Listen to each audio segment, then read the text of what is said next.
organized on behalf of Queens Royal College. Merry Christmas!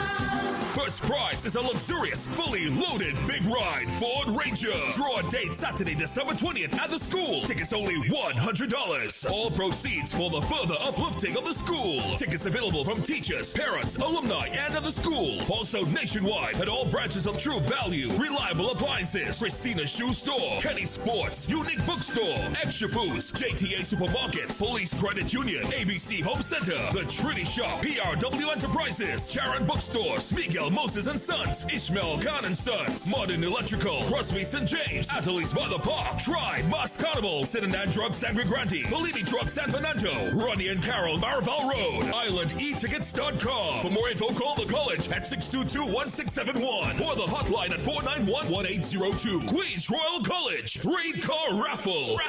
It's Christmas time, and with your family you'll spend every evening watching a movie on WESN. The classics that fill your heart with merriment and cheer as we celebrate together the most wonderful time of the year. This is my island in December.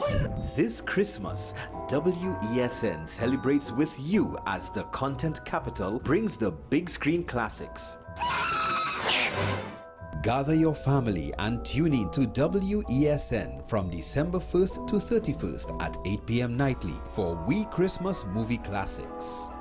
Santa's coming to town! Ah! Oh my God! Santa here? I know him! I know him! Only on WESN, Content Capital.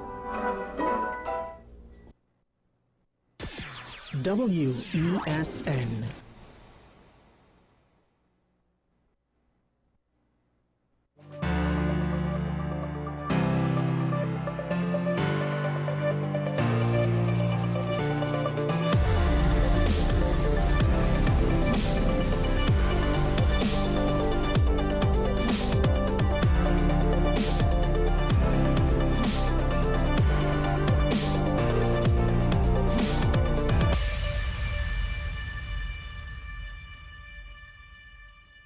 We're stripped down this morning, bare minimum.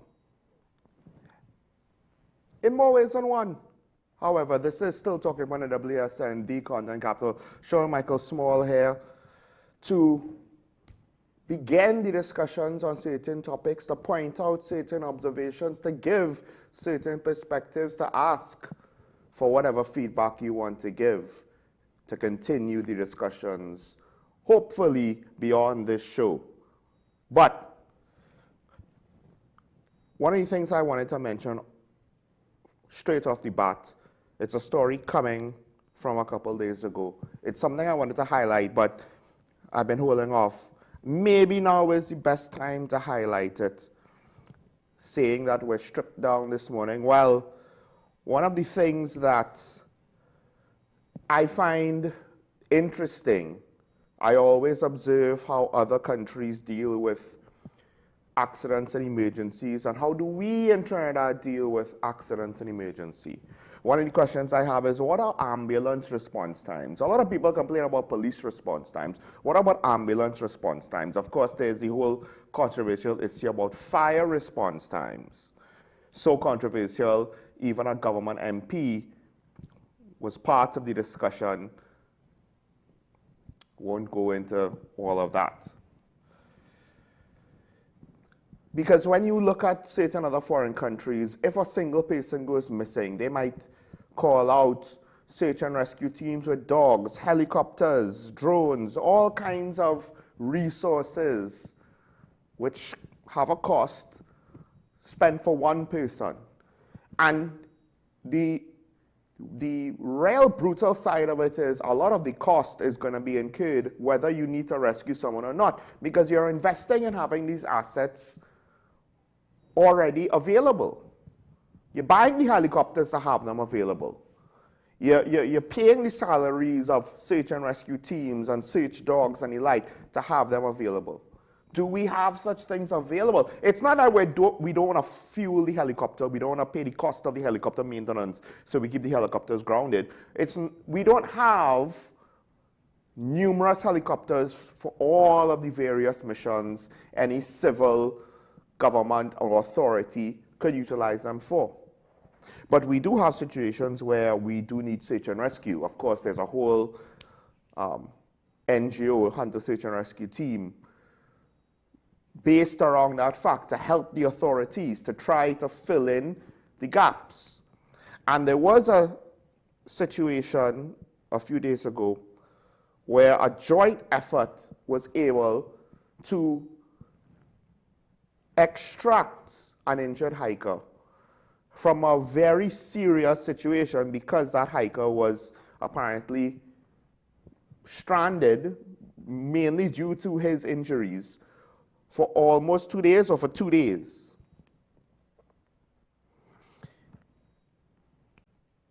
It took land search and rescue teams, Trinidad and Tobago Defense Force personnel, and a civilian guide,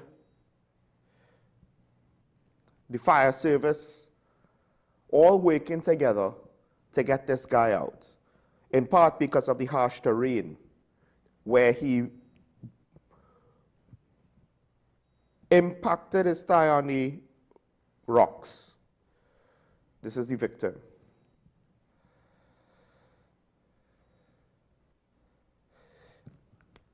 And right now, the talk out of it is how everybody, all of the various personnel, came together to get this done. In part, I think there's one line where basically Assistant Divisional Fire Officer for the Northern Division, Cleve Cummings, this is his quote: "This is not the first rescue of this duration, but this one carries a special meaning. We brought the casualty out alive." And perhaps that encapsulates what Trinidad and Tobago is, or should be, all about. We're not going to have all the technology. We're not going to have the capital to buy all the assets. We're not going to have the revenue to pay all of the ongoing operational costs and maintenance costs, to have all of the bells and whistles and all of the toys and all of the machinery. We're not going to have everything that is needed at any point in time. That's usually the case no matter where you go. Now, in large countries, what happens is cities can be supported by, let's take America for example. Cities can be supported by states, states can be supported by the federal government. So there's always another rung to go up who could bear the costs, because it's not one city trying to have a whole set of assets, it's a whole area that could jointly utilize the positioned assets. But we're an island nation. We can't even join up with land neighbors, for certain things, to say let's jointly invest in search and rescue helicopters or the like. When we have people that get lost and injured on our mountain ranges and in our forests, we only have ourselves to try to help ourselves. And it's not going to be perfect. There's certain situations you can't compensate for with determination and camaraderie and perseverance. But essentially, a challenging circumstance was overcome because the individuals involved didn't argue over jurisdiction and glory and responsibility and liability. Who's to blame? The guide of the hike was also part of the rescue effort. He didn't worry about, oh, did I do anything wrong to get this guy injured? No.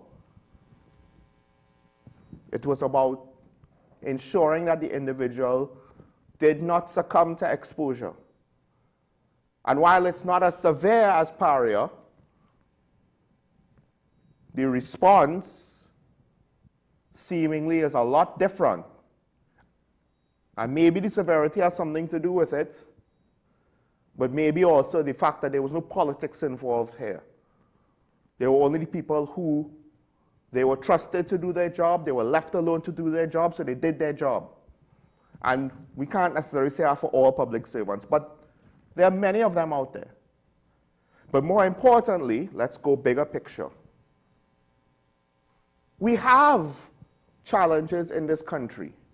And we're not going to have all the bells and whistles. We're not going to have all the tools that America or Europe or Canada, or Japan, or South Korea, or Australia, or even India, Italy, Russia, Vietnam. We're not going to have all the tools that these larger countries have, at least not all the time. There will be some challenges where at the end of the day, the only way we're going to get out of it, we can't spend our way out of it. Maybe we fooled ourselves with regards to that when we had a whole heap ton of oil and gas money. And we squandered that. And now comes the question, are we going to squander whatever we have left? That's subjective. But what is, I think, a bit more objective is the fact that, like the various personnel in this scenario, at some point we had to figure it out to move forward efficiently, rather than quarreling over what is the best course of action, who takes responsibility, and all the other host of things that could paralyze any sort of joint effort, whether it's a rescue or whether it's governing a country. Because there are multiple stakeholders and entities. It's not just you elect the UNC, then political leader Kamala Persad-Bissessar is now Prime Minister Kamala Persad-Bissessar, and what we expect her to be an autocratic dictator that micromanages everything. No, beyond her cabinet and her government majority, there's the opposition. But it's even more than that. It's all of the various state entities, not just the people in charge, not just the CEOs and the board of directors and so on, the supervisors, the workers. There are too many situations where we are more than happy to be caught up in our own personal agendas and what we think we deserve and are entitled to. And it gets in the way of, yeah, but the country needs to go there. That is how we rescue the country from whatever ails us. And like the situation where you have a search and rescue mission, there's a time limit. There's a time limit that if you operate underneath that time limit, you are able to operate in that golden window where you could get the best possible outcome, or you have the greatest chance for the best possible outcome. But we take it for granted. And we keep dilly-dallying for whatever reason. 1.4 million people, and we probably have 1.3 different agendas on any issue. That's what it feels like sometimes. And instead of getting to the golden window for the best possible outcome to rescue us from whatever ails us, it could be crime, the murder rate, it could be the economy, foreign exchange position, government revenue, it could be food security, it could be availability of jobs, it could be education issues or public health care issues. Whatever it is that we have to solve, we miss the golden window. And then, it's not something we could ignore. It's not like we could just say, well, he died, so we don't have to rush anymore if the casualty dies. No, we're talking about the whole country. So we have to keep going. But instead of getting the best possible outcome, now we're fighting to try and maybe salvage the second best, which we probably miss. So then, towards the end, when it's all said and done, we might be like at the fourth best outcome.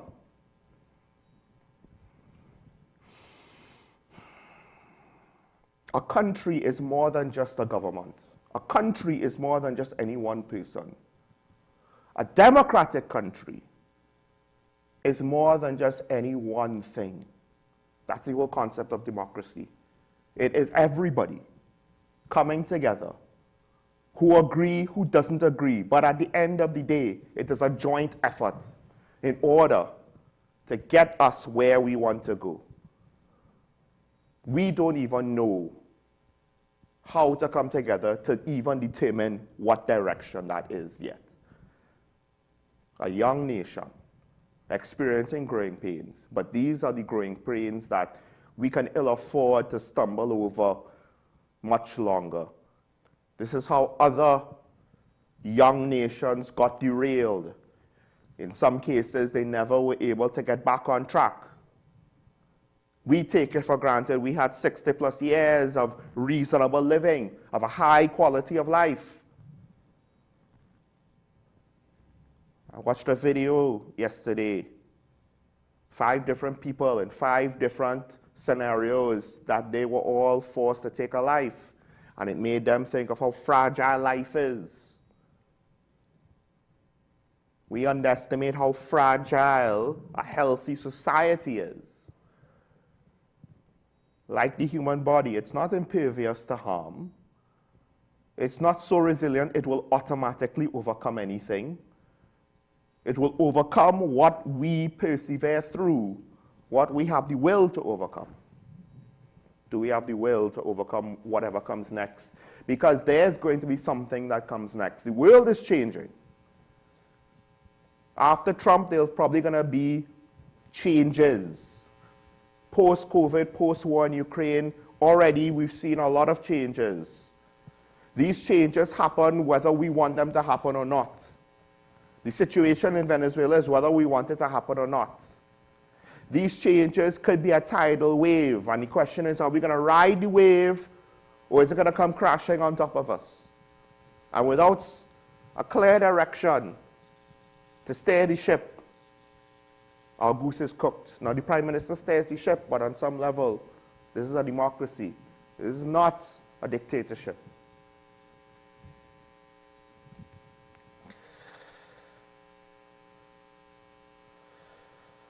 Speaking of which, switching gears quick, the Minister of Energy, he has described the referral of AG John Ramey to the Privileged Committee as trivial and frivolous. Now, on some level, on a practical level, I can understand, and I think part of the reason why he's saying that is, this is just the engaging of banter. Now, here's the sad reality. You could say that what Stuart Young did, as crass as it was banter. We don't know what the then opposition said. We don't know what else members of the PNM said. We just know what Stuart Young said. And in a vacuum, it's bad. I'm not even going to say it sounds bad. I'm just going to say it's bad. And his reputation took a hit, and rightfully so, because I would imagine that just because everybody does it, doesn't make it right. What if we all started murdering each other tomorrow? Is the Minister of Energy going to say, well then, you know, murder trials are trivial and frivolous? Because everybody does it? Or is it because at least our political environment has devolved and the people within the space, they have just gotten so used to it, they don't necessarily understand time out? I mean, to some extent, they don't actually show us a lot of the ugliness, so they do know better in some way. But more importantly, this isn't the usual banter. This is suspected to be directed at a colleague on his own side. So is this the usual banter? And more importantly, as I said, I don't think this is an acceptable thing. To call it trivial and frivolous? Well, I'm sorry. The threat against the Prime Minister's life, on some level, does anyone actually think that that person legitimately wanted the Prime Minister dead? That sounds like a frivolous throwaway comment that you say in frustration to vent some anger or displeasure because you're upset with something, right?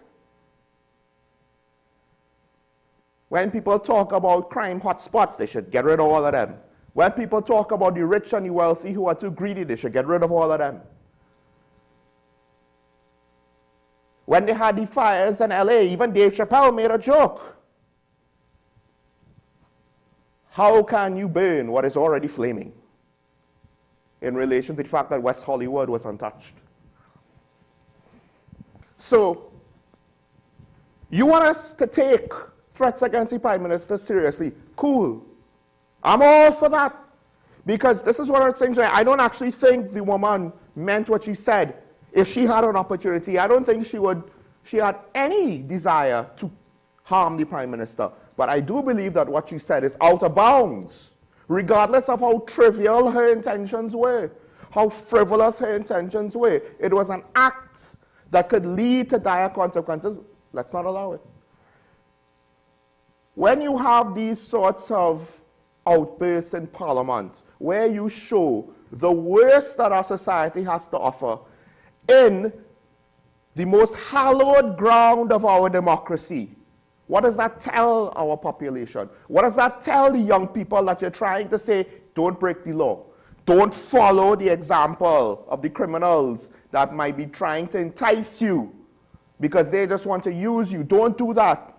No. Young people are going to say, you hypocrites, this system is in a mess. And I don't want to say mess. I want to say something else, but I can't say it. This system is in a mess. Y'all are making one hell of a mess. This is all messed up. Why am I going to listen to you? Society is broken. So I need to get mine, just like you, politician, get yours.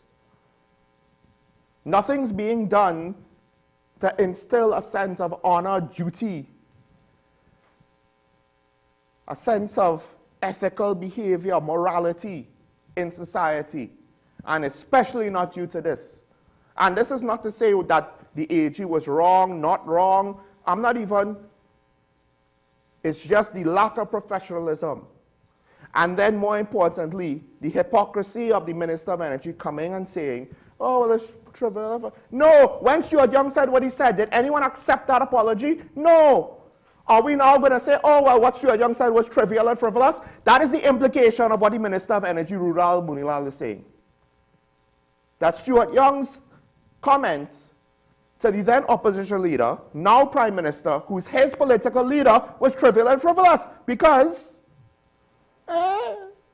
it's some banter. There are more important things to worry about than some banter. You can't have it both ways.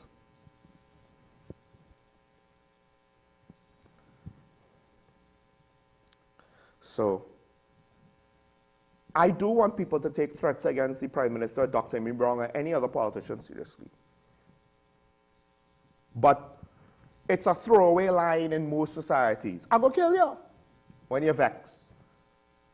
99% of the time, you could, maybe, the person isn't actually going to kill anybody. But you can't take it for granted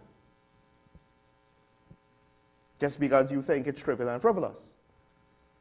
But then you can't say that's trivial and frivolous statement we have to take seriously. But you see these others, well, we said it, so let's not take it seriously. That's not how it works. You have to set an example. You have to show leadership. This doesn't show leadership. This shows favoritism. This shows the opposite of leadership. This shows a lack of professionalism. This shows inconsistency to the point of hypocrisy. This shows a do what I say, not what I do, which is then responded by the population with, why should we listen to you?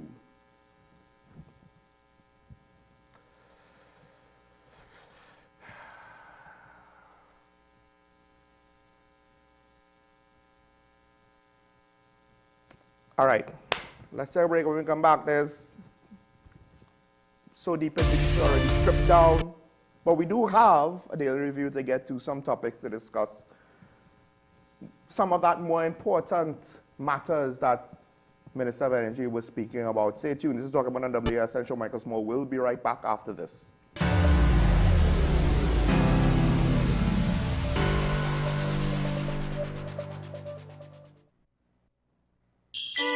Win a brand new ride for Christmas in a 3-car raffle organized on behalf of Queens Royal College. First prize is a luxurious, fully loaded big ride Ford Ranger. Draw date Saturday, December 20th at the school. Tickets only $100. All proceeds for the further uplifting of the school. Tickets available from teachers, parents, alumni, and of the school. Also nationwide at Mart's Liquor Palace, Dingle Martin Main Road, Shamir, Uncle Beto, Santa Cruz, Better Deal Supermarket, Kunopi Amplia and Aranguez, Khan's Liquor, Dingle Mountain Main Road, Ramsing Sports, Chaguanas and Cuba, Bobby's Barbecue Wrap, Mirage Supermarket, Sangre Grande, West B Supermarket, Dingle Mountain and Tacarigua, CO's Bar, San Fernando, Payless Hardware, Dingle Mountain Main Road, Don's Roti, Pitti Valley, Mirage Westside Arima, Western Pharmacy next to St. James Police. Also at islandetickets.com. For more info, call the college at 622-1671 or the hotline at 491-1082. Queens Royal College, 3-car raffle. Bill and Ruth fell in love with the Benjamin Moore color Dry Sage, but they tried to match it using another brand's paint. I mean, it's close enough. Almost identical, really.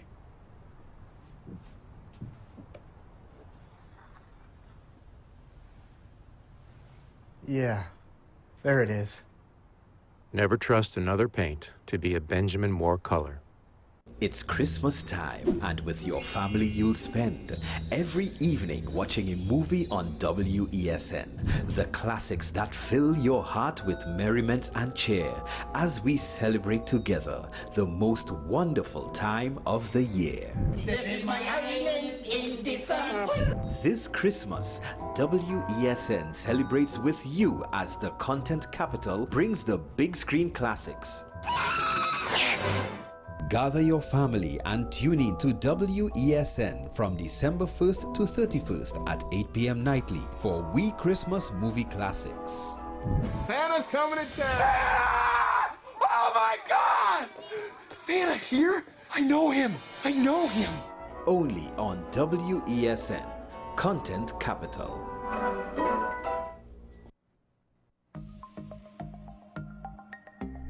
Knowing how to tell authentic is as easy as 1, 2, 3. Find it, match it, search it. Step 1. Find the style number on the tag. Step 2. Match the style number inside the jersey with the number on the tag. Step 3. Search it. A quick Google search of the style number will verify the jersey is authentic when the search results match the jersey being searched. Don't be fooled by counterfeit jerseys. Before you buy, remember to find it, match it, search it. Fan Zone, 2 locations nationwide. Center City Mall, Chaguanas and Movietown, Port of Spain. Nationwide delivery available.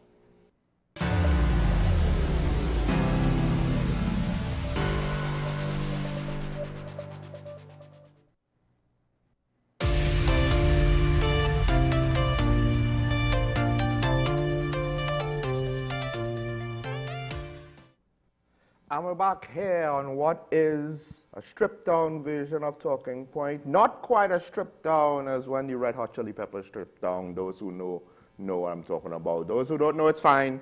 Do not look it up. Do not look it up. But there's some important stuff to get to that's not quite as frivolous as what the AG said. You probably should look that up, at least to be informed if you haven't already. Now, one of the things happening in Parliament is the stand your ground / home invasion legislation debate. I put it that way because, in a sense, it's almost like they're trying to cover a lot with this new legislation. Now, the opposition, one of the opposition complaints is that, yeah, at least for home invasions, they didn't necessarily need to have a whole different bill. You could have just made an amendment. I believe Stuart Young at the very least said that, or Marvin Gonzalez. But the government countered saying, no, we want a specific crime for home invasions, right? And with regards to home invasions, it's because the situation is getting out of control. This brings up the question of how appropriate is the law and proportionality. But then there's also the whole gun ownership part of the debate. And I do believe that what we're seeing here is actually two sides engaged in debates, and it's not necessarily the most effective debating or the most on-the-ball debating with regards to debating the issues. What it looks like more is political jockeying and narrative jousting. I have my narrative, you have your narrative. We're not actually debating on a technical level, in part because, hey, we'll lose the population and we want to win. We want to look like we're winning. So we're going to craft narratives in order to try to win this debate, not in Parliament, because at the end of the day, the government has a 3/5 majority, they're going to do whatever they want to do. We are doing this to win the debate in the court of public opinion. If the opposition wins the debate there, it might actually stymie the bill or cause amendments, who knows? So, first of all, part of the questions now was proportionality, which, to be fair, this is a relevant topic. Now, on the surface, I didn't necessarily have an issue. Proportionality of the bill, the extent of the prison terms described, because we're looking, I believe it starts at 20, it could go to 25, depending. And well, this is one of the things I believe the Minister of Defense, he's saying, how is 20 years imprisonment disproportionate for a man who comes into your house looking to rape, rob, and possibly kill? Now, I think a slight correction, he should have said to rob and possibly rape and kill. But at the end of the day, the sentiment he's trying to express, you can't say is wrong, in part because if you have, and home invasions that are reported right now seem to be 5, 6, 7, 8 men deep, right? When you have a situation like that, you don't know if they're only here to rob. Back in the day, the thought was they're only here to rob, you're outnumbered, you might have a gun, they probably are armed. Do you want to risk that? Probably not. Let them take what they want. Don't risk your lives and the lives of your family. That is the theory back in the day. Now it's not so simple because you don't know if they're going to rape and kill. You just don't. In part, this is where the criminal environment may have in other jurisdictions and times gone by, even here in TNT, police themselves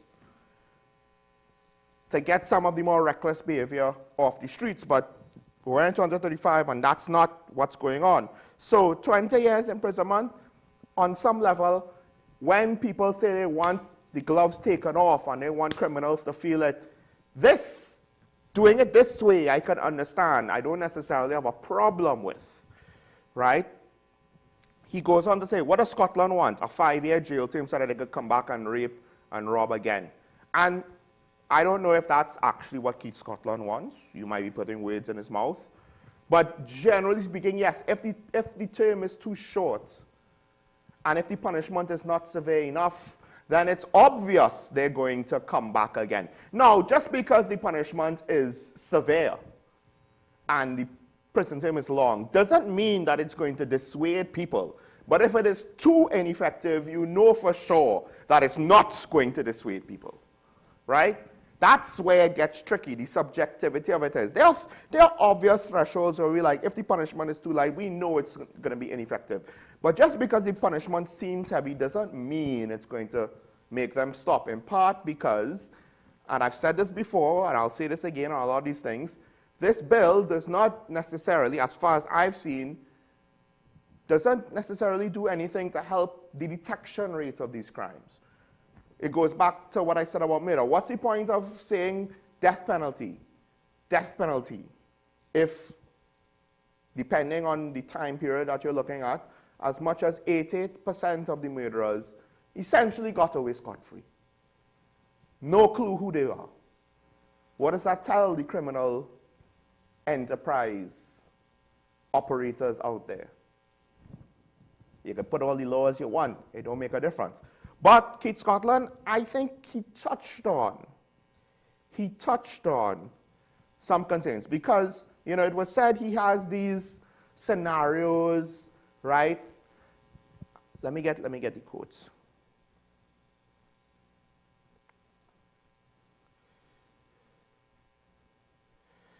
Raise a series of scenarios, right, that may not be covered in the law.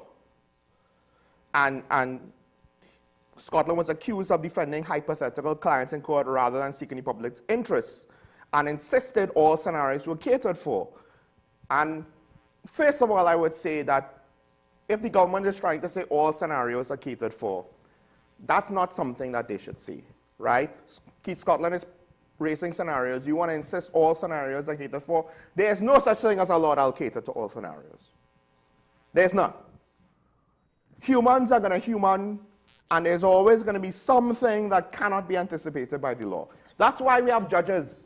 If the law caters for everything and clearly spells out everything, every permutation of every combination of circumstances, we won't need judges. We just look it up, you did this, and there'll be a flow chart, and it'll be done. So to say that, I think was a mistake.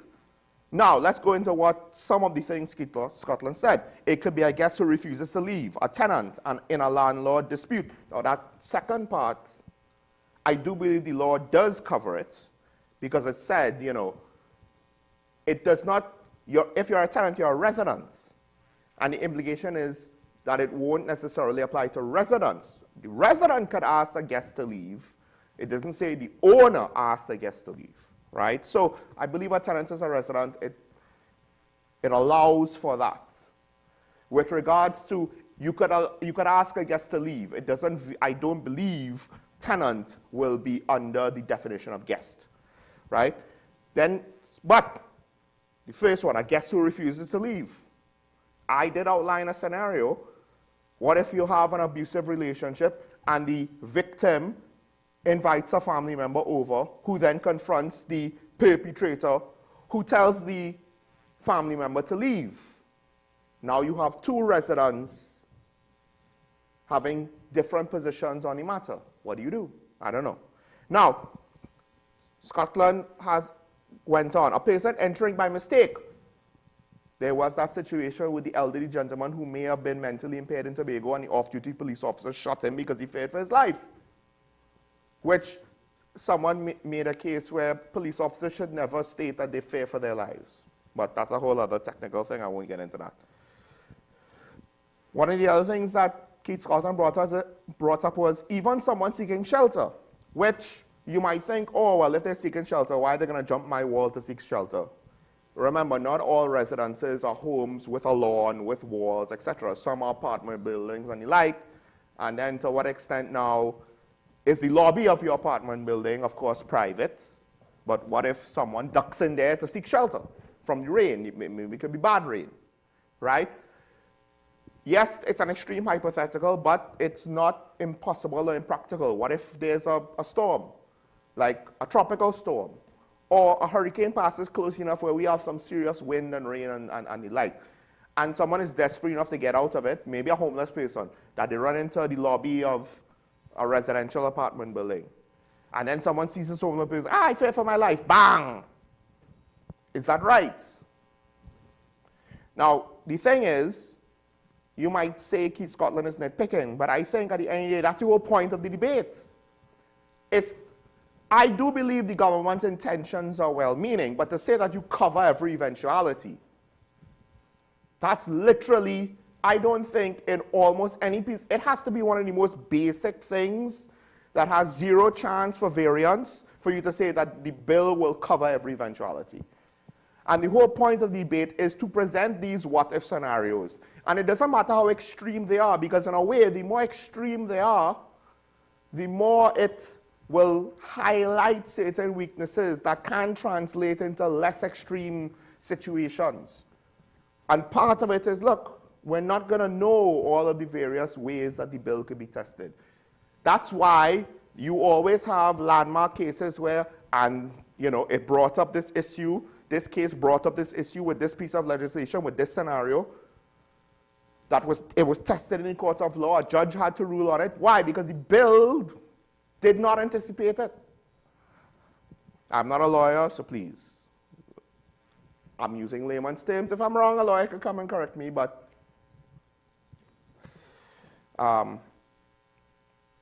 I mean, one of the things Scotland brought up is, with regards to Jehovah's Witnesses, could be the victims to a violent end if the law is passed. I will say this, pushy people could potentially, and I guess to some extent that's what he's implying here, not people looking to do criminal activities or people looking to harm you, just being pushy, nosy, you know, trying to sell you something, whether it's a door-to-door salesman for appliances or whatever. Pushy people can maybe step a toe over the line, and then what do you do?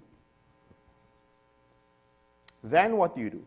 Because one of the things that you have to consider is not that, oh, it will be legal now to shoot a pushy person. No, what will happen probably, and this is an example for the sake of argument, I don't think this is actually what's going to happen, right? But using that as an example, someone's going to be a little too pushy. It's going to make the homeowner or the resident feel funny or how. Bang, shoot them, because I'm not liking this scenario, and in 2025, when you feel scared, according to the Minister of Defense, shoot first, ask questions later, even if they say they're police, right? Bang! And then a court could come, rule on the case, say, you were not justified in shooting the person, blah, blah, blah, blah, blah. The court ruling, the precedent, you know, fills the gap, covers up the hole, fixes the unstated part of the bill, right? Tightens it up a bit.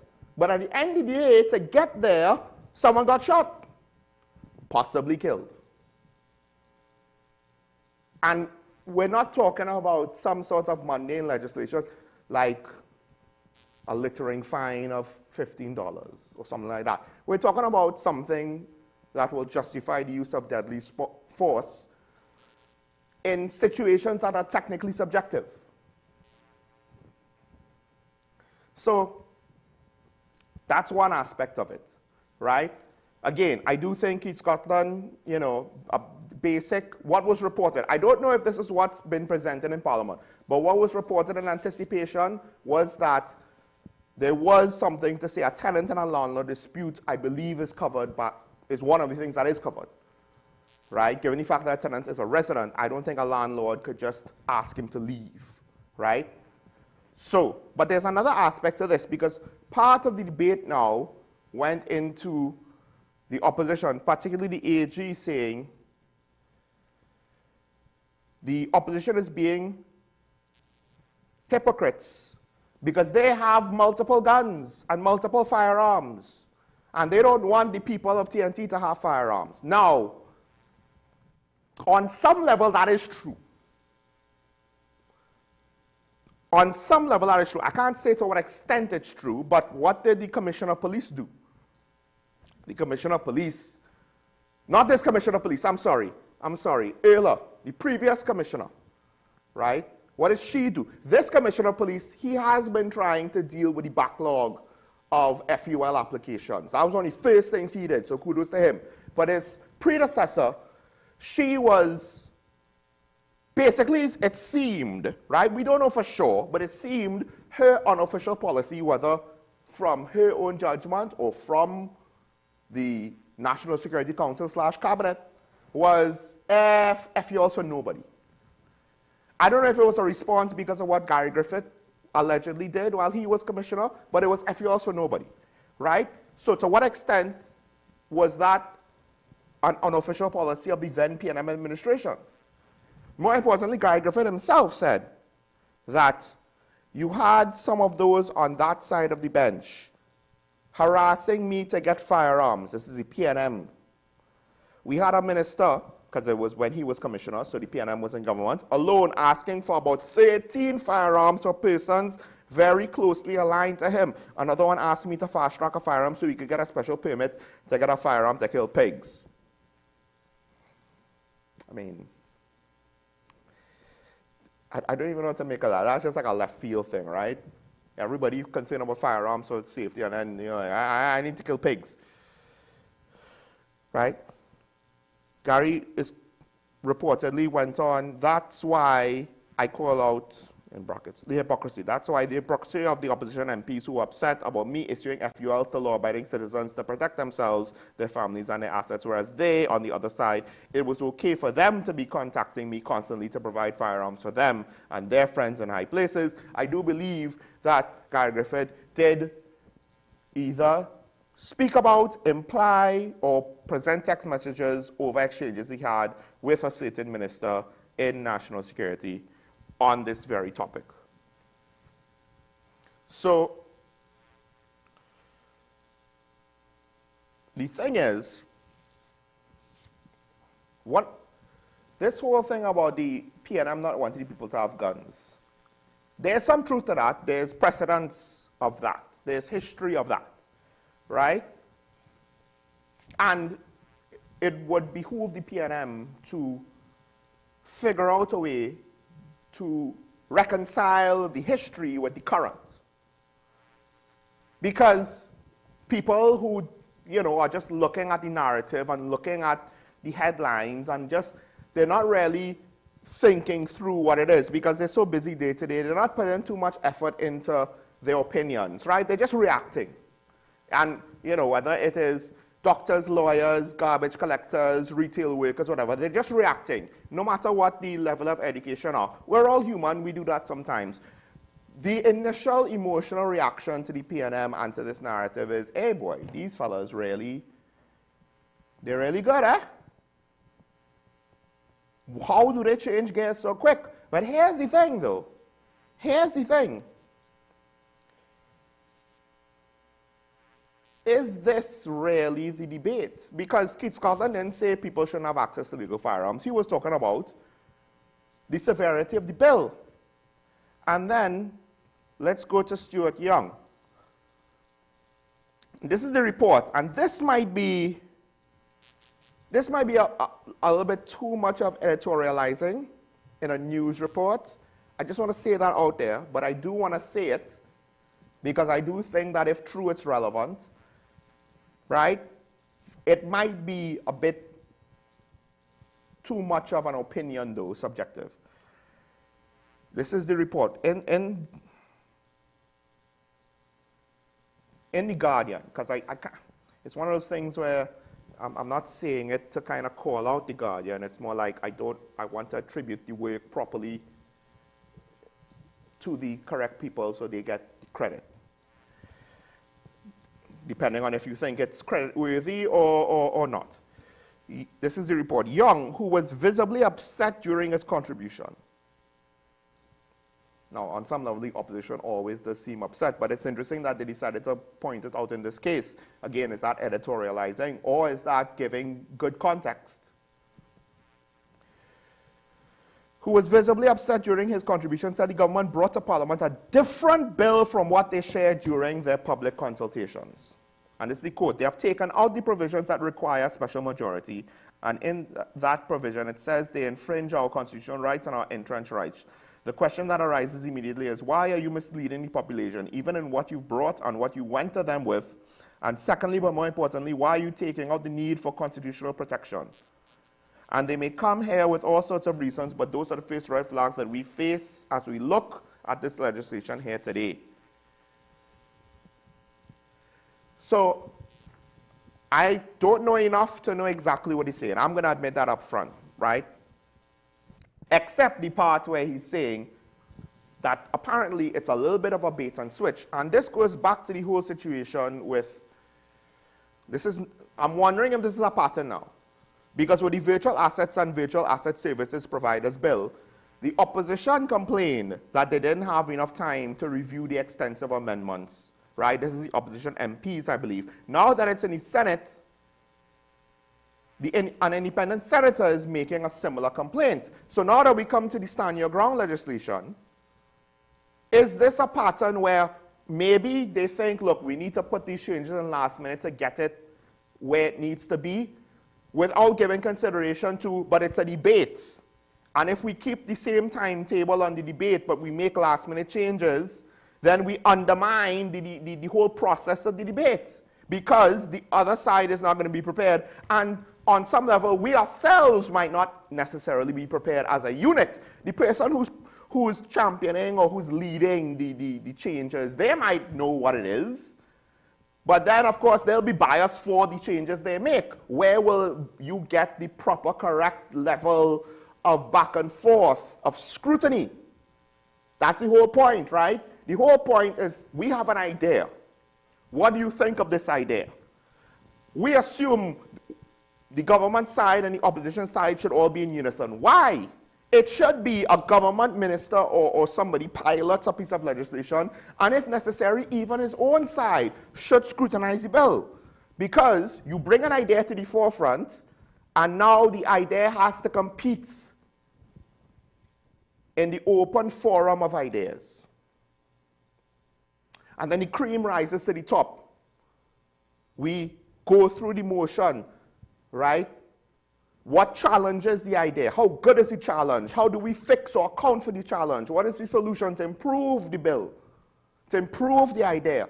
And the cream rises to the top, and then we get the best possible piece of legislation for whatever it is we're talking about that we could possibly get, because we engage in the process in good faith. But some of what the government doing leads to questions with regards to what are their intentions. It is not a smoking gun yet. Because like I said, I'm not necessarily going to say, oh, they want to bait and switch us. It could be that they legitimately think, oh, we need to put these changes in because of X, Y, and Z.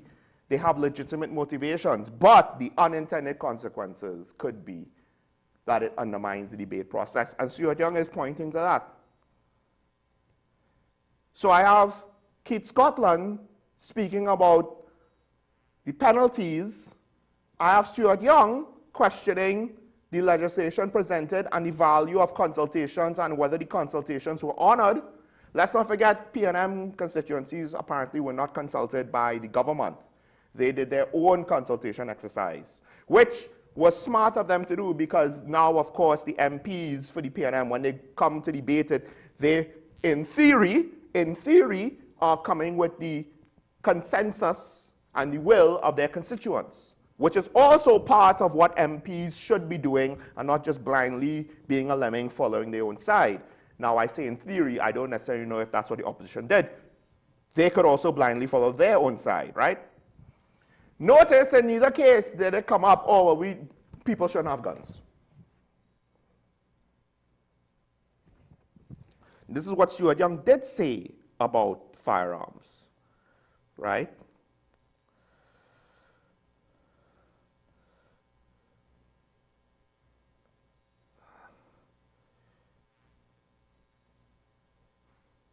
He did say that the Attorney General was a victim to a home invasion himself. Now we did say arming citizens is not the answer to crime, which is technically not saying, no, you can't have a gun, right? I also do think on some level arming citizens is not the answer to crime. It can be a thing that you do to give people the last line of defense, but to say it's an answer to crime is a bridge too far. So that's what he said. And one of the reasons why he said that was the AG was robbed of his licensed firearm in a home invasion. Pointing to the fact that this suggests you having a gun is not going to prevent home invasions. And in fact, depending on the level of sophistication of the criminal, they will figure out who has the gun, and they will account for that firearm, and they will take it from you. They will ambush you in a way that they will take it from you, and then, so doing, not only do you not defend yourself, but you indirectly contribute to the weapon supply to the criminal enterprise. Because if I'm a criminal, I don't expect criminals to say, oh, here's your gun back. We'll just take the money. Why would they do that? Now, the scenario that Stuart Young gives is not the be-all and end-all. But what he alludes to in both the example that he gives, as well as in saying, arming citizens is not the answer to crime. What he alludes to is ultimately one of the major issues you have with stand your ground legislation. It's that at the end of the day, it's a confrontation that the homeowner is not guaranteed to be victorious in. It's a confrontation that the homeowner could lose in various ways. Now, the AG, he was disarmed. And I have pointed to the fact I know of an elderly gentleman who shot at his attackers and he got killed. And reportedly, none of his attackers got killed. There was the situation with the police officer in a restaurant who he tried to engage the robber. And he got killed, and luckily none of the other people sitting literally next to him were hit. So I do think that perhaps maybe if the government were willing to debate that issue, as opposed to, well, they just don't want you to have guns. Now, on some level, I have to ask, is that the best way to describe what Stuart Young said or the other arguments of the opposition?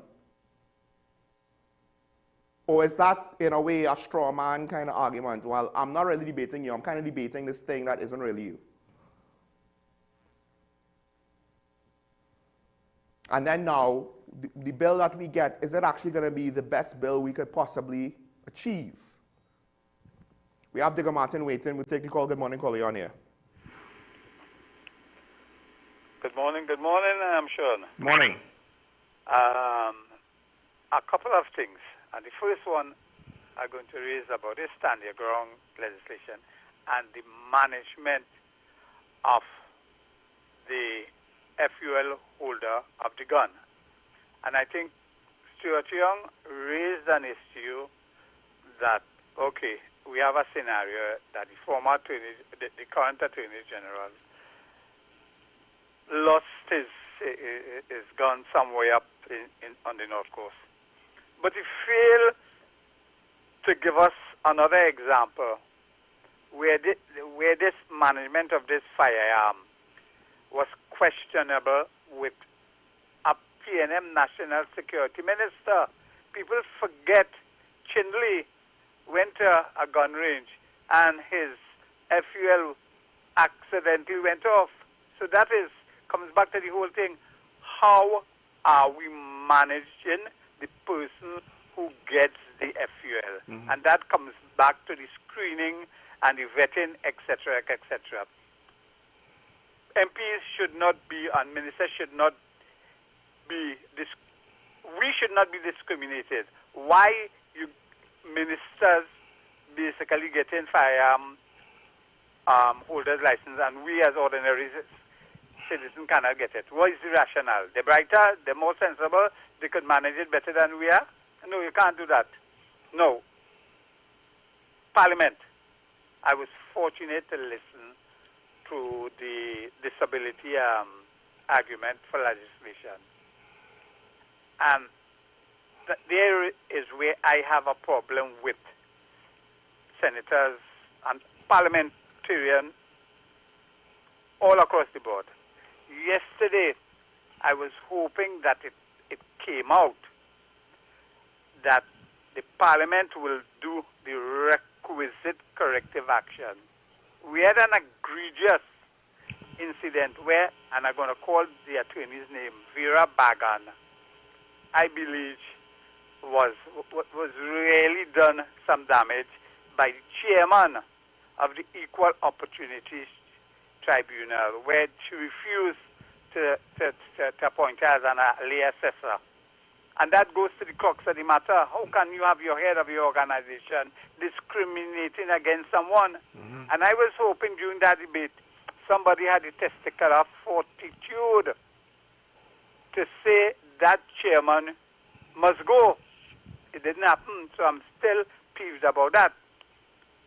My third issue and my final issue is the American embassy said no government will dictate to them about visa. And they put out a nice piece of information. Information coming out, alleged criminal activity could determine your visa. It could be recorded on that. And that goes directly to the chest of the friends of the fishermen as to why his visa was revoked. And I think that was a pointed communication in the press. So he has to come back. I'm not going to call him and tell us if there is something awry with what the communications of the embassy is. And my last point, show me your friends and I will tell you who you are. I'm going to go back to Keith Christopher Rowley and the email gate. Who are his friends in CARICOM that closely belong to him? If you made that heinous statement of email gate and all kinds of things was proved wrong, then you are of a particular character and your friends in CARICOM, if you're associating with them, I know how your friends are thinking now. You scratch my back and I scratch your back. We call that reciprocity. If I give your friend something here, is it likely that you might be getting something? I'm just throwing out the question. Go and have a nice morning. Thank you, caller. Now, I want to say this. Yes, I saw what the embassy said. The reports for that was yesterday morning. They said, or the day before, that if you engage in criminal activity and things along those lines, right? I'm paraphrasing here. You could get your visa revoked, right? They didn't necessarily go into politics. That doesn't mean that Gary Aboud was engaged in criminal activity, or at least in any criminal activity like major crimes, right? Maybe it could be law breaking in the sense of an activist who kind of technically breaks the law. I don't know, right? But the thing is, the embassy is giving us the sanitized version. We don't necessarily know why Mr. Aboud lost his visa. It could have been just something he did that had nothing to do with his activism or politics or criminality or anything, right? It could have been some minor nonsense, right? That it just happens, right? Something that's not worth reporting.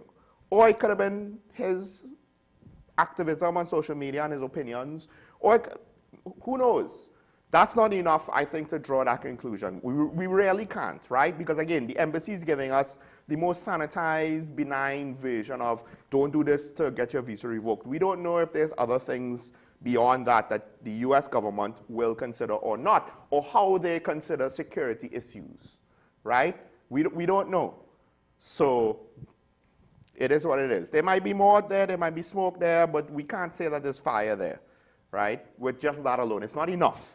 It's not enough. That's not fair. That's not reasonable. It's something you could speculate about, but we need to have a limit to that speculation because it really is not enough to go any further with. We do have Faisabat on the line. Good morning, caller. You're on here. Sean, good morning. Good morning, Trinidad and Tobago. Morning. Sean, I need to deal with the FUL and the acquisition. Mm-hmm. If you need to acquire one. I think that has been ventilated quite a lot. And it's amazing that people are not grasping it. I don't know for what reason or the other. I know we have bright people in Trinidad and Tobago, and they can take apart any piece of information and deal with it effectively. Now, they're saying that it's going to be a vetting process. You have to go through psychometric testing, certificate of character, a whole set of work together with training. Anywhere you go in the world, that is the standard. That is the acceptable standard worldwide. We do not have to reinvent the wheel. So, in my mind, that is hot air. That is hot air. If you don't qualify, you just don't get one. If you didn't apply, that means you don't want one. Yes? With respect to the U.S. Embassy and their release, quite clearly, Mr. Alexander would have expressed an opinion, and as said by the U.S. Embassy, they are not swayed one way or the other by his ventilation. They are not swayed at all. So, you know, that is hot air. Again, we might like what he said, and I agree with that. We also should have our opinion. But the fact remains that the U.S. Embassy has a standard in which they are guided by, that we cannot dictate to them what, when, and why to do. So that is another matter has been dealt with. Another one I want to deal with, Sean, is that the social services in terms of grants in this country. You know, taxpayers are being taken for a ride by both political parties. They create voter banks by giving people food cards, disability, and what have you. I have looked at some of the individuals who are coming to redeem these checks. Because I'm into the business, I can tell you, I'm not guessing.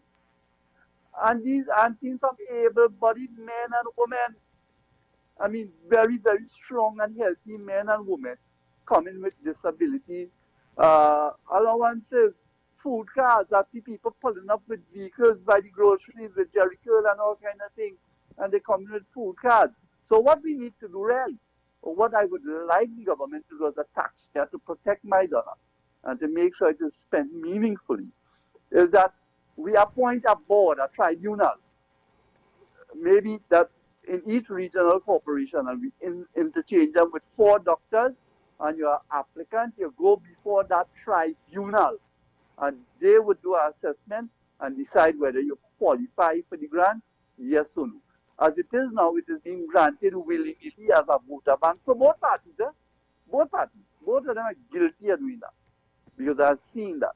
So we need to deal with that. With respect to the refueling of the aircraft in Tobago, I remember Dr. Rowley signing an agreement that allows that to happen. They break no law.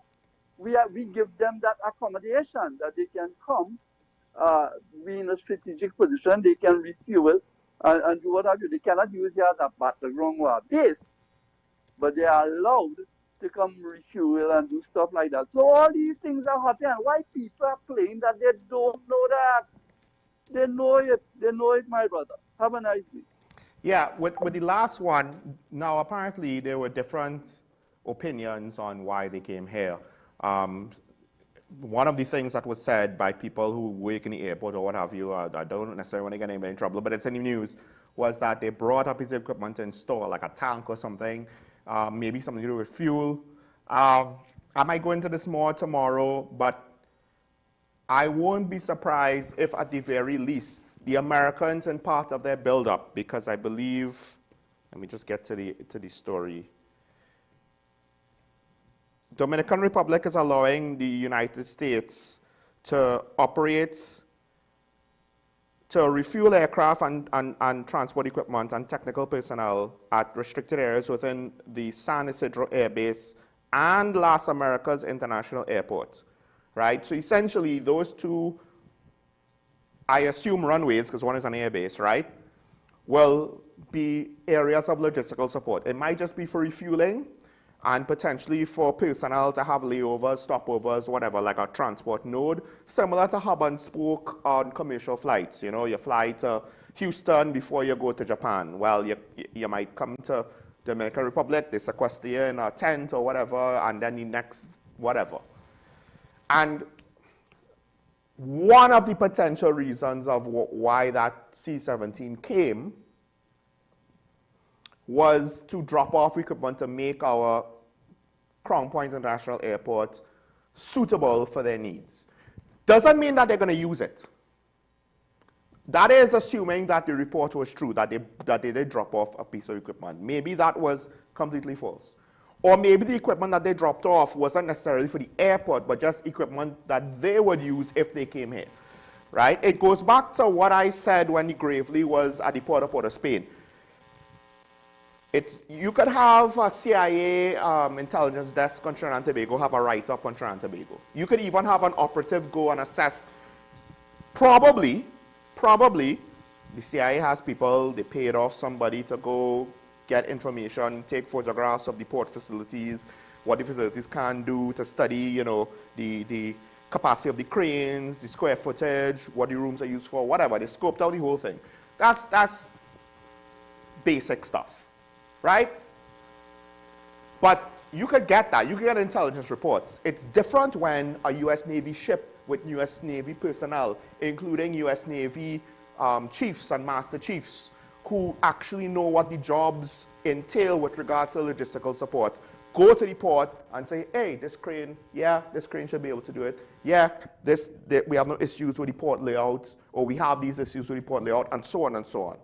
Right? And I think ditto, you could say, they probably assessed our airports, because we have 2 runways that could at least take C-17s, which are both tactical and strategic airlifts, right? They're not the biggest cargo planes that the U.S. military has, but for the purposes of, you know, Florida to TNT or Florida to Puerto Rico to TNT, you know, it's sufficient enough. And then, of course, now, operating from TNT to Venezuela. It could just be for logistical support. I'm not saying we're going to be a staging ground for an invasion force, but they're probably going to be looking at things like, and you understand, this is planning. This is planning in the sense of, it doesn't mean that we're going to use it, doesn't mean that we're going to do it, but we're looking into all the options before we've made the decision. So, casualty evacuation, refueling, logistical support, literally, is there enough space if we needed to have a depot for cargo? It doesn't have to be bullets and bombs. It could be MREs, medical supplies, uniforms, and the like, right? They'll be assessing all of that. They'll be assessing all of that to consider all of that, because with the SOFA agreement, potentially they could ask for all of that. Because here's the thing. The Prime Minister could say, we're not all for regime change. But let's just say the Americans go in there with a direct action mission, a special build task force. They have the ships to support it. It doesn't have to be a large-scale force. And they extract Maduro. Let's say they extract Maduro, right? Now there's a power vacuum. And then the Americans will come to ICNTT after that fact and say, hey, we now want to send in a mission to restore order in Venezuela. The regime change technically already happened. We were out of that equation. So there is that. So this is preliminary stuff. And also this could just be stuff that the Americans would have done even without all of this Venezuelan issue. Because we do have joint exercises. And they do look at strategic considerations long term, right? Hey, we want to know, can we use Tobago and Trinidad runways for our logistical needs if the need arises sometime in the future? These things probably have happened before and will happen again. There's more to say about San Fernando's waiting. I haven't even touched on the FUL stuff that the last two callers did speak about, but we'll take the call from San Fernando. Good morning, caller. You're on here. Morning, morning. When the U.S. Embassy made this statement yesterday or the day before about the reasons they would revoke a visa. Now, and I hear some of your commentators commenting on it. I want to say this. That is the official line they put out for the public in this situation. Yeah. And I want to remind them that earlier this year, when the U.S. government tried to put pressure on the Cuban government by saying to countries that have Cuban doctors and medical personnel that they were human trafficking and wanted them to cancel those contracts, when the minister in Grenada spoke up about it, they canceled his visa. And they canceled his wife's visa, only to find out later that he and that wife, even though they're still married, they have been separated for years. They did the same thing to a minister in Antigua who spoke out about it. And the U.S. Embassy keeps, not the embassy, but the U.S. State Department has said on numerous occasions in this last year that your visa is a privilege and we could take it out at any time. So that situation with making that suggestion about Mr. Aboud is rubbish. They had a reason because of what Mr. Aboud did in terms of going out there with the boat and speaking out against them in such a public manner for those boat strikes. I would like you to ask, next time you have a media ambassador on, Sean, to ask the media ambassador how many applications have the police service gotten for the non-lethal, which is the pepper spray. Yeah. And I have the opinion, and I think my opinion may be correct, that there's so much, a lack of interest in people acquiring non-lethal apparatus. But everybody wants firearms. Everybody wants guns. I want them to understand this. When you have a gun, a legal firearm, you actually place a serious burden upon yourself, you know. Mm-hmm. A serious burden upon yourself. So a lot of people have firearms and they have it locked away. Because when you go out with that is a burden onto you. Mm-hmm. I want them to understand that. You have a good day, my brother. Thank you, caller. One thing though, just point of clarification. For some at least, it's preferred to say less lethal. It's not that there's zero risk of serious harm or death, but it is far less lethal than firearms, right? And the responsibility of these things are significantly less than firearms.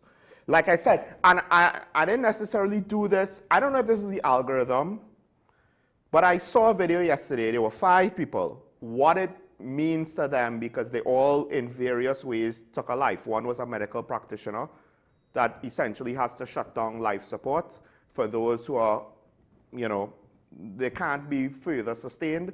One was a military guy.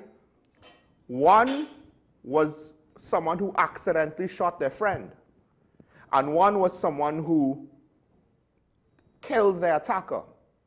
It was a potential rapist, right? And in those last 2 cases, the effect on them, and that speaks to what you say, the effect that it had on them, because having a firearm, if I pepper spray and I pepper spray my friend accidentally, most likely it's going to be a bad situation, but he'll live, right? But the level of responsibility of having a firearm, so let's go there first. You're correct. I think that's one of the things. Okay, so now I have a concealed firearm on me. Now all of a sudden I have to view when I'm out in society differently. Now it's a serious kind of thing. I can't take certain things for granted because I have this responsibility. Because if this firearm goes missing, what if a child picks it up? What if a criminal picks it up? What if a teenager that has suicidal thoughts or is mad at the world picks it up, right? I'm responsible for that gun. And tangentially, the soldier pointed out that he had this mode where he was constantly on guard, and it's a tiring way to live because he was so used to conflict. He was constantly assessing people, risk assessing every individual that came up to him. And if you have a firearm, I would imagine you'd be doing something similar. And again, an accidental discharge, right? We are a laissez-faire society. To what degree are we ready for the responsibility? Widespread gun ownership, I don't know. Because it's not in our culture, we don't know what that will be, how we will respond. We could rise to the occasion, we might not. There was a situation with an SRP getting, I believe, killed. We haven't really seen much about it more in the press because there was three municipal police officers or SRPs in a guard booth. And apparently one was killed. The implication was maybe they weren't being totally safe with their gun handling. And this goes back to some extent to one of the things that Mr. Digger Martin said. But then there's the other part about, okay, I'm defending myself. I have a gun. I'm shooting at my assailants. There's a good chance with a gun that if I don't miss, I'm going to kill. Because the easiest thing to hit is the torso. And that's where a lot of the important organs are that you can't do without. Right?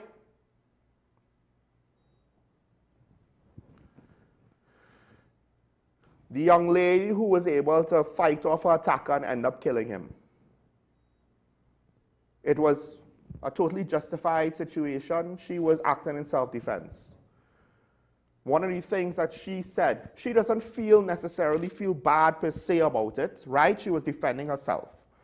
And in many ways, she's actually, there was a bit of a relief because this was someone who she perceived as a potential threat to her in the long term. That just happened to end up being a wider criminal. But at the end of the day, she said, look, how she sees life changed. Her experience and what she goes through emotionally. She believes that she was justified, but still emotionally it affected her. And she said, you know, one of the things for her was, it's not a lot of people, not a lot of chances to meet other people who also were involved in the taking of human life that understand what that meant, whether it was justified or unjustified. One of the people there was a murderer who did a lot of work to rehabilitate himself. But at the end of the day, they all had that common experience. And she said, I don't get a chance to meet a lot of people that could share that experience with me. And she feels as though it's difficult now to relate to other people. That there's a barrier between her and most people who don't have that experience. Because at the end of the day, we don't know what it's going to be like. I suspect I would be very much in his shoes if I was ever in a situation that led to that conclusion.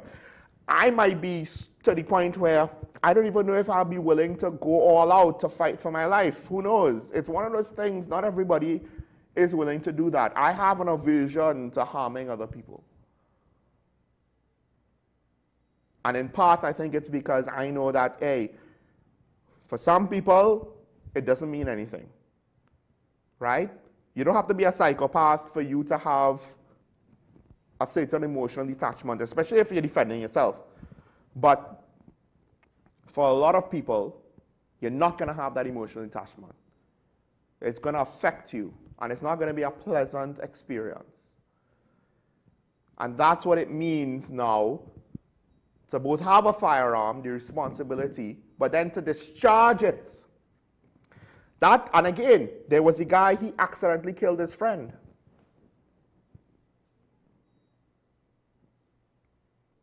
Like on some level, I could only imagine what it felt like for him, but I wouldn't even know what that means. And now, when you have a home invasion and you're discharging firearm, you could kill the assailant, you could kill a passerby, you could kill a neighbor. Depending on the situation, you could kill a family member in your own household, depending on how the confrontation goes and if you're not careful. That's the grave responsibility when you discharge a firearm. All of those things can happen. Are you prepared for that? And I think that's why a lot of people who don't like guns, it's not unreasonable. The considerations are not unreasonable. Not everybody's built the same. There's a World War II soldier that speaks about his time in the war as a matter-of-fact situation, right? But, you know, not everybody could do that, no matter how justified the killing is. And that's what is essentially, if you want to say, stand your ground, defend yourself. What did the Minister of Defense say? If you think that's fake police, better to be tried by 12 than carried by 6. But the point is, it all glosses over the fact that you have to engage in an armed confrontation that you might not win, and even if you win, you might not win. Mentally, emotionally, depending on your personality. The more normal you are, the more well-meaning you are, the more of a good person you are, the more of an upright, moral person that you are, the harder that struggle will be. Even if it's a criminal. Because the guy who was convicted of murder, the person who he killed was a drug addict who was trying to steal drugs, not necessarily the most upstanding person in the world. But any day he had to realize, look, I'm not the victim, he's the victim. So we have Faisal back on the line. Caller, are you there? Caller? Yeah, I got cut off there. Yeah. Hello? Yes, go ahead. We got you back. Go ahead. Yes, Sean. So I hear you with respect to the participants that you said that participated in the interviews. All right, and so I know that you have people coming forward because of guilty consciences and what have you. You will have that in our society. Mm-hmm. And that is the reason why, as you just mentioned, it's optional. Yes. You are the person who just said you might not be able to use it or you wouldn't choose to use it. Yes? Mm-hmm. So I respect that. But it's optional. Do we have data that would suggest to us the success rate of people who were able to prevent home invasion, prevent people from getting robbed and what have you, who are the holders of firearms? I am a businessman. I would move around, and I have a lot of friends, and they are comforted by their firearms. They feel a sense of security because, as a business person, you are now a target in this country, Sean. Mm-hmm. You're a target. So a lot of people are comforted by this legislation. As I say, and I hear you with the interviews, but we must also look on the other side. The good that has come out of people owning firearms, and I like the way that the government is going about it, that you just can't call a partner, pay a bribe and get it, hopefully. you know, and hey, what about the thing from a partner in Tobago and that kind of thing. I hope we ain't gonna have that in this scenario. And they deal with it as stringent as they're supposed to be. So, you know, there are a lot of benefits, and again, it's optional. It's optional. With respect to the pepper spray, Sean, there was a long list of people waiting for pepper spray. You know what was the problem with that? They were not granting license for people to bring them in, you know. Right. Licenses were not, that is as difficult as getting a firearm, you know, Sean. Mm. I don't know if you can do some research and you would recognize there are a lot of hullabaloo about it when Faris Al-Rawi was AG and people complained vehemently about it. So it's not that people don't want the pepper spray. They just didn't have access to it, readily access to the thing. Take them, even the tasers. You follow what I'm saying, Sean? Yeah. So I don't know that people don't want it. Is being able to access it is the difficulty. Thank you. Thank you, caller. Yeah, I do remember it turned into a mess. And again, I don't know what the then government was doing at the time with regards to things like this. I think what you had was they did not articulate a coherent position properly to express what it is that they were trying to do with regards to the then PN administration, with regard specifically to how they treated with less lethal, non-lethal weapons and firearms, right? And I think the current government is doing something similar, but in the other direction. I understand when you say that you're comforted, but I would caution you with this. Having the firearm is not a guarantee that you will be able to protect yourself successfully. It's not a guarantee. What it is it's a last line of defense. It's an opportunity for you to have a chance. That's more important now because admittedly, the whole, and I said this before, the whole thing about, you know, it's not worth your life. You could always get back possessions. We don't know that anymore. We don't know, we can't be certain that the robbers won't kill us. Whether you're a businessman, home invasion, whatever. We can't be certain anymore, unfortunately. And in that regard, the criminals mess it up for themselves. And Peter will kind of pay for Paul, and it will lead to escalations, potentially. But as the thing, I understand that you might feel a sense of comfort to have it. But there will be people who have it that are not necessarily comforted by it because they're saying, why do I have to live this way constantly on guard? And if you're not constantly on guard, well then you run the risk of being relieved of your firearm or killed outright because the criminal will be like, oh, well, he has a firearm. Let's just kill him and then rob him. Let's not try to rob him without killing him, right? It's no guarantee. And I think that is psychologically, it might be true. I don't necessarily think that it's a good thing. I don't know if that's practical reality. That said, I have no issue with people who want firearms, that qualify for firearms, they get firearms. I think part of it is how the whole thing is being framed. And on some level, for too long, this seemed to be the main thing on the government's agenda to deal with crime. And as Stuart Young said, and if you don't like Stuart Young, don't shoot the messenger.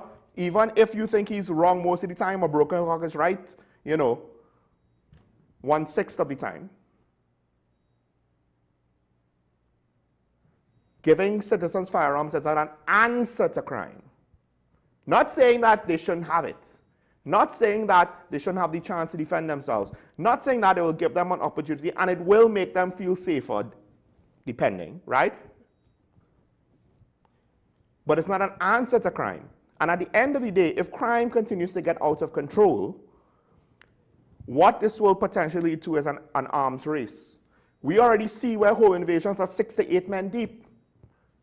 Do you want to engage in a firefight with potentially 6 to 8 men who all have firearms and who are not limited by 3 magazines or 30 rounds, right? Some criminals, that's enough for them to say, I don't want no part of this, let's run. Other criminals, the ones that don't expect to live past 25, the ones that will shoot at police. We have El Socorro on the line. Good morning, caller. You're on the air.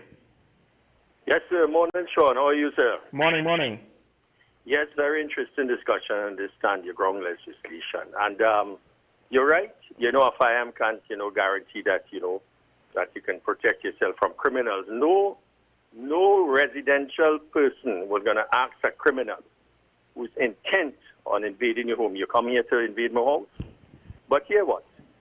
Talking about, you know, this home invasion is a reality in this country. That first week, November, nightmare by a family in Philippines was the worst I have ever read in the 60 years plus of my life. The problem is what I'm not hearing, Sean, is detection, police detection of these heinous crimes. And that has to be at the fore of solving or any kind of crime in this country. The detection rate is poor in terms of solving these crimes, especially these home invasions. Thank you, sir. Thank you, Colin. And this is the thing. One of the, and I've said this before, one of the benefits of an FUL is, if I am willing to now engage the people trying to invade my home with my legal firearm, first of all, it slows them down. Second of all, people hear gunshots. In that home invasion that the caller was talking about, I don't think it was next to the Prime Minister's residence. I don't think a shot was fired, right? Now, ideally, in my house, if someone is trying to break in and I shoot at them because I fear for my life, maybe I see that they have guns, right? It slows them down. Now they have to take cover, assess, whatever. But then also it's a warning. People can hear the firearms. What's going on? Shots being fired. And of course, if they shoot back at me, it makes more of a racket. But if we don't have a fast enough police response time, all that is for naught. All that is for naught. Unless we want to do like the Wild West and maybe have like a neighborhood militia where everybody comes out with their firearms and starts to shoot at the assailants. And that's a very good way for chaos and unnecessary casualties, right? That's a very good recipe for chaos. But if the police don't have a response time, legally, you could only have so much ammunition. And at some point, there will be criminals who are essentially counting bullets and waiting you out. Because they're running with large crews, and you have maybe your sons who may or may not be minors, but then also your daughters and your wife and maybe auntie, maybe an old uncle, whatever. You have a lot of non-combatants behind you, to say the least. Right? Now, with regards to the businessman having an FUL, I can understand that that could potentially go beyond home invasions, right? But with regards to home invasions themselves, like I said, it's no guarantee. And what the caller from Masagura brought up is you need, this is the thing, the FULs are there as a last resort measure, right? You might get lucky, you might kill the assailant. You might scare off the assailants. You might stall the assailants. It's a last resort measure. It gives you a chance. But what will rarely be the solution is the police having the ability to arrest, to find and arrest these people, to respond quickly to situations like this, to make life difficult for the criminals. So then when you put an FUL on top of it, now it becomes an untenable situation for them. It's too much. There's too much risk. We need to run. But currently, if the police have a hard time detecting these crimes and getting suspects and arresting them and prosecuting them, and if all we have are the FULs, that is going to be a very thin line of defense. And there will be criminals bold enough to break that line of defense. And you might, because here's the thing, in that situation in South, earlier this month, or late last month, where it was, I think, 6 to 8 guys, you have 30 bullets. You could potentially kill 2 of the assailants. There's 6 more. What do you think they're going to do? What do you think they're going to do to you if you end up killing them? You don't actually want to have to kill a criminal. That's one of the things that I think about. If I was armed and I was carjacked, someone with a gun, and I shot them, usually they have backup. Do I want that now to be in a conflict with a gang who might want to have a revenge killing on me because I killed one of their own? You have a 6-man crew, you kill 2 of them, there's 4 left. One of them, you kill one of their best friends. Your family's behind you and you're out of bullets because you only have 30. And depending on human psychology, it's very easy to expend your ammunition if you don't know what you're doing. So we assume you have at least some level of training in a gunfight and you didn't just shoot all of your rounds into the door. then what? Then you might end up in a situation where you successfully killed some of the assailants, but now you're out of ammunition. They're still armed because they're not limited. They're limited by only the amount of bullets they can afford, not by any law. And now you've engaged in violence. You've technically escalated the situation first, and it's a judgment call. I don't fault you for that. But now the aftermath of it. And I'm not saying don't shoot, because again, you don't know if these people are coming in with the intention to just kill you outright. You don't know that. But the flip side to that is you don't know if they are technically just here to rob you. And you shooting at them now turns it into a life or death situation. Turns it in a situation where their emotions now are heightened. And then what might not have been a rob, rape, and kill situation turns into a rob, rape, and kill situation. We don't know. The law cannot account for the variables. The Minister of Defense should not have said that. So the law cannot account to the motivations of the individual criminals and what their internal limits are or are not. So I have no issue with people getting FULs. I want to make that very clear. I'm just saying how it's being framed. It's almost being framed as though this is the cure to all of our crime problems, and it's not. It's not. It is something that the PNM denied the population. It's a long time coming. This should be allowed to happen, but it's something that's a part of, secondary to, not the main thing. And the current administration is kind of making it almost sound like the main thing. Now, to be fair, the legislation is a home invasion legislation too. And it ascribes to what the penalties are, especially if you conduct a home invasion with children present, with elderly present. But what did El Scuro say? You still have to arrest these guys in order to convict them. So the penalties, as I said earlier, don't matter if you can't find these guys to arrest them. Now, I do wonder if we need more extensive oversight and accountability with FULs though. But also, perhaps we need a board, not just the commissioner, that's point number one, and two, maybe a tribunal that's not the commissioner to take grievances for. The problem with this though, whatever system of bureaucracy you set up, we kind of need a culture shift, and it goes back to what I said, the root thing of a lot of things. We need a culture shift because it's very easy to corrupt all of these things, right? It's very easy to corrupt all of these things. At the end of the day, we elect people who then appoint people. The independent people are appointed by someone who's appointed. So how independent can they be guaranteed? Systemically, we do not have a system that ensures we have, when necessary, checks and balances. Right? Will we get constitutional reform? I doubt it, because look at who we're asking to reform the Constitution. The people who benefit from the Constitution being the way it is, and the systems of government being crafted the way that they are crafted, the systems being set up the way they are set up. Right? That goes both ways of both sides of Parliament. But let's just say that we could kind of sort that side out. Maybe a tribunal that could then be like, almost like a court of appeal. Right? But part of it is to get all these, you just add more to the bureaucracy and when you do these things. So, but more generally, however form you do it, more accountability and oversight with regards to gun safety and the like probably is needed, especially as more people get firearms, because the larger the pool of people that have firearms, the greater the chance that there's going to be somebody that's going to be irresponsible with said firearm, right? It's not at all. You could add 10 more people, right? And 9 of them could be the most consistent with gun safety rules that you could ever find.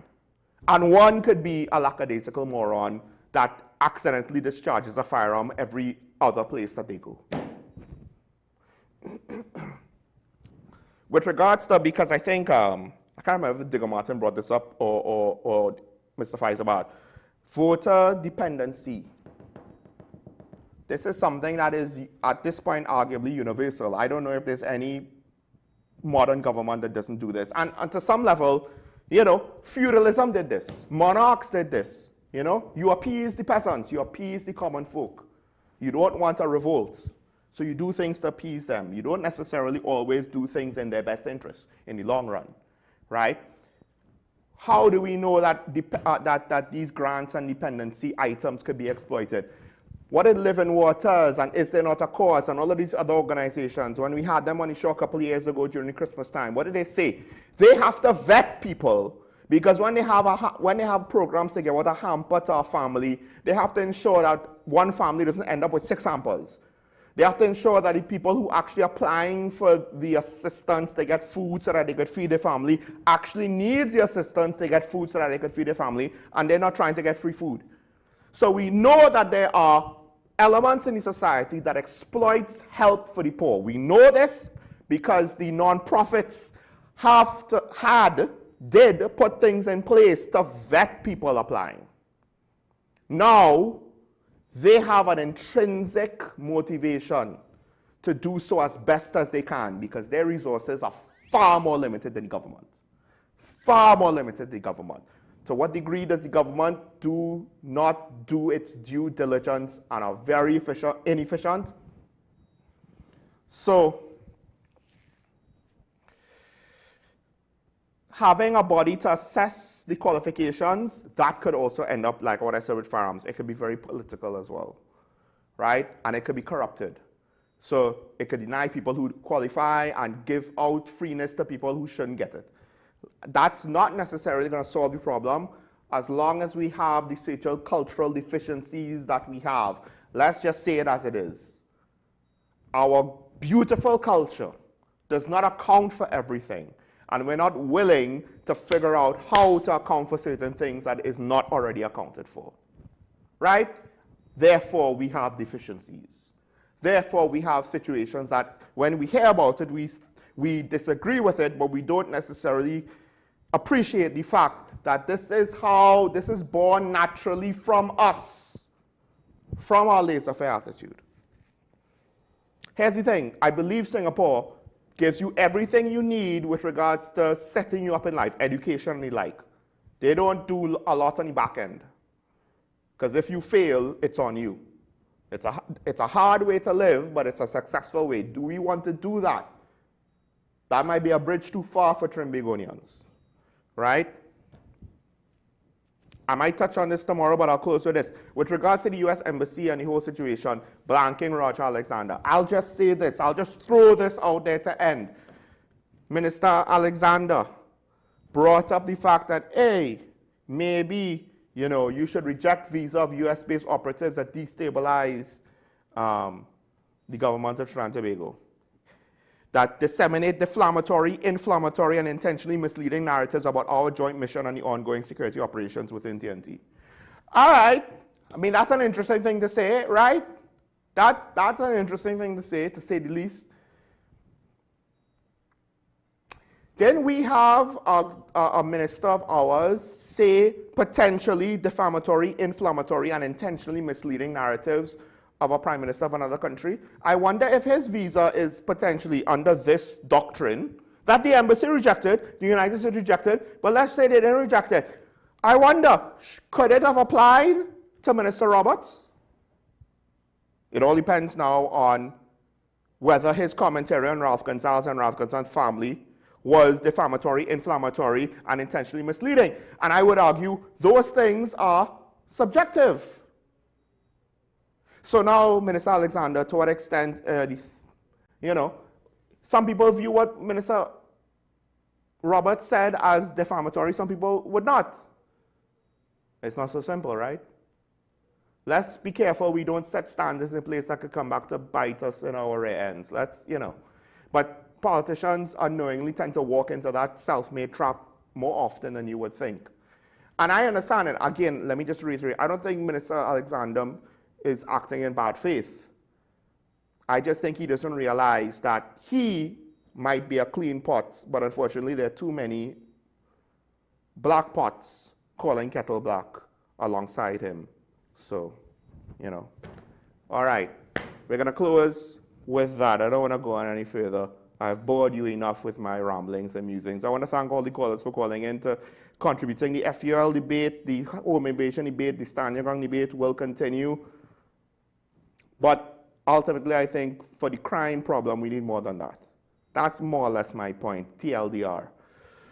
Stay safe, remember your allegiance to the Republic and to each other. Be your brother and sister's keeper. Help them out when you see them in need, if possible, especially in cases of emergencies. Take a cue from the rescue, the joint rescue effort that got that man out after 48 hours. Never forget, it's nice to be nice. Hopefully, we will see each other and close out the week tomorrow. Bye-bye.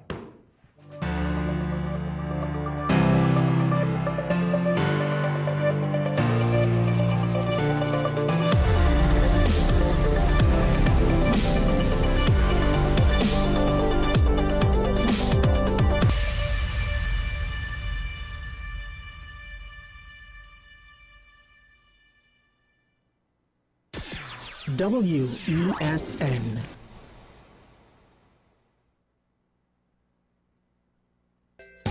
Win a brand new ride for Christmas in a 3-car raffle organized on behalf of Queens Royal College. Merry Christmas! First prize is a luxurious, fully loaded big ride Ford Ranger. Draw date Saturday, December 20th at the school. Tickets only $100. All proceeds for the further uplifting of the school. Tickets available from teachers, parents, alumni, and of the school. Also nationwide.